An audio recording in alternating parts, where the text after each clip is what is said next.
आयकर विभागाचा अधिकारी असल्याचे सांगून माजी मंत्री यांचे स्वीय सहाय्यक यांना फोन करून 1 कोटींची मागणी करणारा आरोपी जेरबंद. गुन्हे शाखा युनिट क्रमांक 1 नाशिक शहरची कामगिरी. माजी आमदार छगनरावजी भुजबळ साहेब यांचा सहाय्यक संतोष आबासाहेब गायकवाड यांना मोबाईलवर अनोळखी इसम याने वेगवेगळ्या क्रमांकावरून फोन करून भी इन्कम टॅक्स अधिकारी आहे, तुमचे साहेबांचे त्र्यंबकेश्वर नाशिक फार्म हाऊसवर माल ठेवलेला आहे, तेथे आयकर विभागाची रेड पडणार आहे, मदत हवी असल्यास 1 कोटी द्यावे लागतील अशी खंडणीची मागणी केली. पैसे नाही दिले तर कारवाई करण्याची धमकी देण्यात आली. सदरची घटना ही पोलीस आयुक्त नाशिक शहर यांच्याशी संपर्क करून त्यांना सांगितले. माननीय पोलीस आयुक्त नाशिक यांच्या आदेशानुसार गुन्हे शाखा युनिट क्रमांक 1 चे वरिष्ठ पोलीस निरीक्षक मधुकर कड व पोलीस उपनिरीक्षक चेतन श्रीवंत यांचे पथक तयार करून त्यानंतर सदर अनोळखी आरोपीने वेळोवेळी फोन करून 1 कोटी रुपयांची रोकड घेऊन धरमपूर राज्य गुजरात येथे स्वीय सहाय्यक संतोष आबासाहेब गायकवाड यांना बोलावले होते. त्या अनुषंगाने गुन्हे शाखा युनिट क्रमांक 1 चे वरिष्ठ पोलीस निरीक्षक मधुकर कड यांच्या मार्गदर्शनाखाली पोलीस उपनिरीक्षक चेतन श्रीवंत, पोलीस हवालदार रमेश कोळी, प्रदीप म्हस्ते, योगीराज गायकवाड, महेश साळुके, प्रशांत मरकड, विशाल काठे, देवीदास ठाकरे, नाजिम खान पठाण, पोलीस अंमलदार आप्पा पानवळ, नितीन जगताप, राहुल पालखेडे अशा पथकाने स्वीय सहाय्यक संतोष आबासाहेब गायकवाड यांनी मागणी केल्याप्रकरणी काही डमी व काही खरे पैसे हे साक्षीदार नामे नरेंद्र पुंडलिक सोनवणे यांच्याकडे दिले होते. त्या अनुषंगाने सदरचे पथक हे आरोपिताचा शोध घेण्याकरिता नाशिक येथून धरमपूर गुजरात येथे सदरचे पथक पोहोचले. आरोपिताने पुन्हा साक्षीदार नरेंद्र सोनवणे यांच्या मोबाईल क्रमांकावरून फोन करून करंजाळी येथील हॉटेल रितम व्हॅली येथे येण्यास सांगितले. गुन्हे शाखा पथकाने सापळा लावून थांबलेले असताना एक इसम हा मोटारसायकलवर येऊन नरेंद्र सोनवणे यांच्याजवळ पैशांची मागणी केली. त्यानंतर नरेंद्र सोनवणे यांनी त्यांच्या ताब्यातील पैशांच्या बंडलाची बॅग ही सदर आरोपीच्या ताब्यात दिली. त्यानंतर आरोपी हा मोटारसायकलवर बॅग ठेवून पळून जात असताना पोलीस पथकाने त्या शिताफीने पकडून ताब्यात घेऊन त्यास त्याचे नावगाव पत्ता विचारला असता त्याने त्याचे नाव राहुल दिलीप भुसारे, वय 27 वर्ष असे सांगितले. त्याच्याकडे गुन्ह्याबाबत अधिक विचारपूस केली असता त्याने गुन्ह्याची कबुली दिली.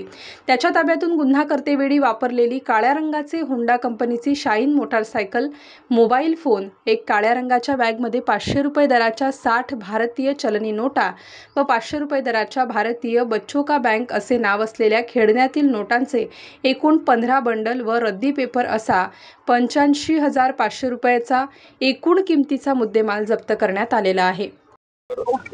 एका व्यक्तीने फोन करून सांगितलं की मी इन्कम टॅक्स अधिकारी बोलतोय, तुमच्या त्र्यंबकेश्वर येथील फार्म हाऊसवर रेड पडणार आहे.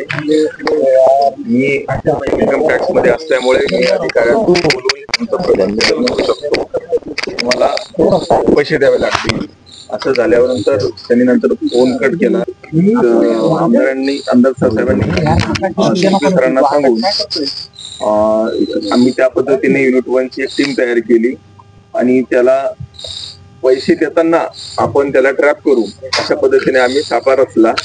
आणि त्या दरम्यान ज्या दिवशी पैसे द्यायचे होते सुरुवातीला त्याने प्रत्येकी 20 लाख असे टोटल 1 कोटी 60 लाख मागितले. परंतु कमी करत करत ते आपण 1 कोटी पर्यंत त्याला आपण तयार केलं. आणि ती अमाऊंट देताना त्याने धरमपूर गुजरात या ठिकाणी बोलावलं. मग त्यावेळेस त्या पैसे घेऊन जाणाऱ्या व्यक्ती बरोबर आपली टीम होती, आपल्या 2-3 टीम मोटरसायकलवर होत्या आणि त्या ठिकाणी त्याला पैसे देण्याच्या वेळेस सापळा द्वारे त्याला अटक केली आणि त्याला ताब्यात घेऊन त्याच्याकडे चौकशी केली. BSc झालेला एक ग्रॅज्युएट 23 वर्षाचा करंजाळी पेठ तालुका येथील युवक आहे. कुठलंही काम नाही, फक्त मला काहीतरी बनायचं किंवा पैसे कमवायचे या हेतूने त्यांनी हे कृत्य केलेलं आहे. तर पहिला संपर्क कधी आला, पहिल्यांदा खंडणी कधी मागितली आणि किती दिवस हे सगळं प्रकरण चालू होतं? पहिल्यांदा फोन 23 एप्रिल रोजी आला, त्यानंतर 2 मे रोजी आला, नंतर मग गेल्या 4 दिवसापासून दररोज बोलणं चाललं होतं. स्वतः भुजबळ साहेबांचं त्या आरोपीचं काही फोनवर संभाषण झालं होतं? नाही, तो मोबाईल भुजबळ साहेबांनी त्यांच्या एका PA कडे डायव्हर्ट केलेला होता. संतोष गायकवाड हे रेग्युलर त्या आरोपीशी संपर्कात होते. आणि काय त्याचं म्हणजे त्र्यंबकेश्वरला कुठल्या ठिकाणी तो छापा मारायचा असं त्यांनी बनाव केलेला होता, नेमकं काय असं नक्कीच ठिकाण नाही सांगितलं, पण त्र्यंबकेश्वर येथेच सांगितलं. त्र्यंबकेश्वर जवळ तुमचं फार्म हाऊस आहे, त्या ठिकाणी रेड पडणार आहे सांगितलं. सर, एकटाच आरोपी आहे की काही अजूनही त्याच्यामध्ये त्यामध्ये दुसरं कोणी आरोपी नाहीये. हा आरोपी प्रत्येक वेळेस वेगवेगळ्या फोनवरून फोन करत होता. तो स्वतःचा फोन वापरत नव्हता. हॉटेलवर, ट्रक ड्रायव्हर अशा लोकांशी फोनवरून त्याने संपर्क केलेला होता, म्हणून आपल्याला थोडा वेळ लागला. आपली टीम धरमपूरला देखील गेली होती गुजरातमध्ये. तिथे कशासाठी टीम गेली होती, तिथे नेमकं काय घडलं? आपल्याला ते पैसे देताना त्याला पकडायचं होतं, त्यासाठी आपली टीम गेली. पण त्यांनी पहिलं लोकेशन धरमपूर सांगितलं होतं. धरमपूर सांगितलं होतं, नंतर त्याला थोडा डाऊट आला, मग त्याने दुसरं लोकेशन सांगितलं एका हॉटेल जवळ हायवेवरच, आणि त्या ठिकाणी त्याला पकडलं. आणि भुजबळ साहेबांचं देखील बोलणं झालं होतं फोनवर, त्यांच्याशी देखील त्यांनी संवाद साधला होता असंही कळतंय.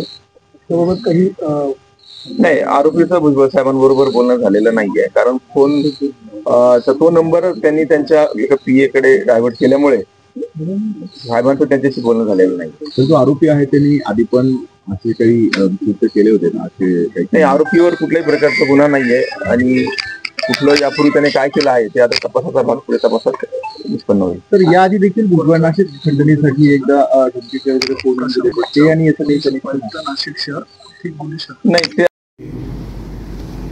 मला एक फोन आला, तर मला जे डायरेक्ट फोन येतात ते माझ्याकडे जे पी आहेत आमचे संतोष गायकवाड, त्यांच्याशी ते बोलले.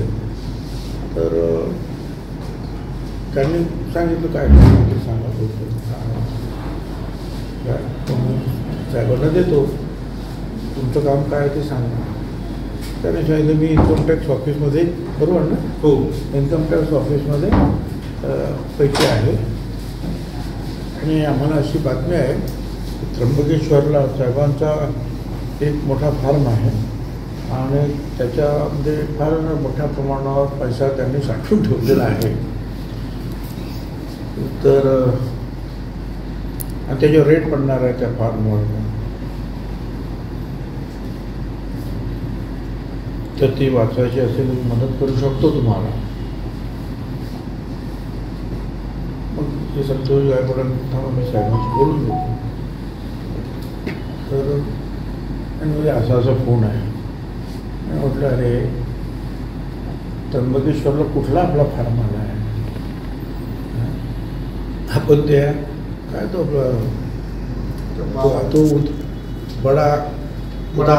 बडा उदासीन आखाडा, तिथे आपण ते बाबाने बोलून त्या दिवशी मी गेलो होतो काय, आणि काय नाव त्याचे कार्यकर्त्यांचं आपलं ते कैलास घुले यांनी. नंतर बघितलं आणि त्यांना तो मला मंगळा वाटला असेल काय वाटतं त्यांचं ते हे आहे. त्याच्यानंतरच ते फोन त्याची सुरू झाली असं दिसतंय मला. काय आपलं काय तिथे फार्मच नाही आहे, तो फक्त आहे, आणि त्याच्या 10-12 वेळा झडत्या झाल्या, सगळं आणि एकही केस आपल्यावर नाही आहे. ही काहीतरी गडबड आहे. मी सांगितलं तू त्याच्याशी बोलत राहा. परत त्याला फोन येत राहिले. मग आम्ही ज्या CPला कमिशनर ऑफ पोलीस नाशिकला सांगितलं हे असं सारखे फोन येत आहे, आणि तुम्हाला सांगतो की मला तुम्ही पैसे द्या, म्हणजे मी तुमची केस मिटवून टाकतो, मग रेट पण पडणार नाही, काही पडणार नाही तुमच्यावर, तुम्हाला पैसे लागतील. मग ते म्हणाले ठीक आहे. त्यांनी जे याच्याकडून ते सगळं मागवून घेतलं, काय रेकॉर्डिंग वगैरे यांनी केलं होतं ते सगळं, आणि पुन्हा ते फोन येत राहिले. मग त्याप्रमाणे ते रेकॉर्डिंग त्यांनी टीम वगैरे तयार केली, एका डेप्युटी पोलीस कमिशनरच्या अध्यक्षतेखाली, आणि 1 कोटी रुपये त्याने मागितले. नंतर मग आम्हाला असं कळलं काळ ठरलं यांचं आणि त्याचं ठरलं किंवा कुठे यायचं काय कुठे धरमपूर, हे गुजरात कुठेतरी धरमपूर आहे. मग या लोकांनी एक मोठी टीम तयार केली. त्याच्यामध्ये गुजरातचे नंबर प्लेट तिकडच्या 3 मोटरबाईक्स घेतल्या पोलिसांनी, आणखी दुसरी माणसं घेतली, आणि मग त्यांनी एक मोठी कागद भरलेली पिशवी तयार केली. ती पैसे घेऊन मग तो बोलवलेल्या ठिकाणी ती गाडी गेली. आजूबाजूचे लोक होते, मग त्याने तिथे नाही आणखीन पुढे तिकडे अमुक ठिकाणी या डावीकडे वळा करून असे 2-4 ठिकाणी ते वळवत त्याला ते नेलं. आणि मग शेवटी मग ते त्याला आता कळलं की आता आपण फार सेफ झालो. आणि मोटरसायकलवर होता तो खरं म्हणजे ते यांच्या गाडीच्या पाठीमागेच होता. पोलिसांची जी खाजगी दुसरी गाडी होती त्याच्या पाठीमागेच तो होता. आणि तू सांगायचा डावीकडे उजवीकडे यांना माहिती नाही कोण काय. ठीक आहे त्याप्रमाणे. स्टार न्यूजसाठी मोहसिन पठाण, नाशिक.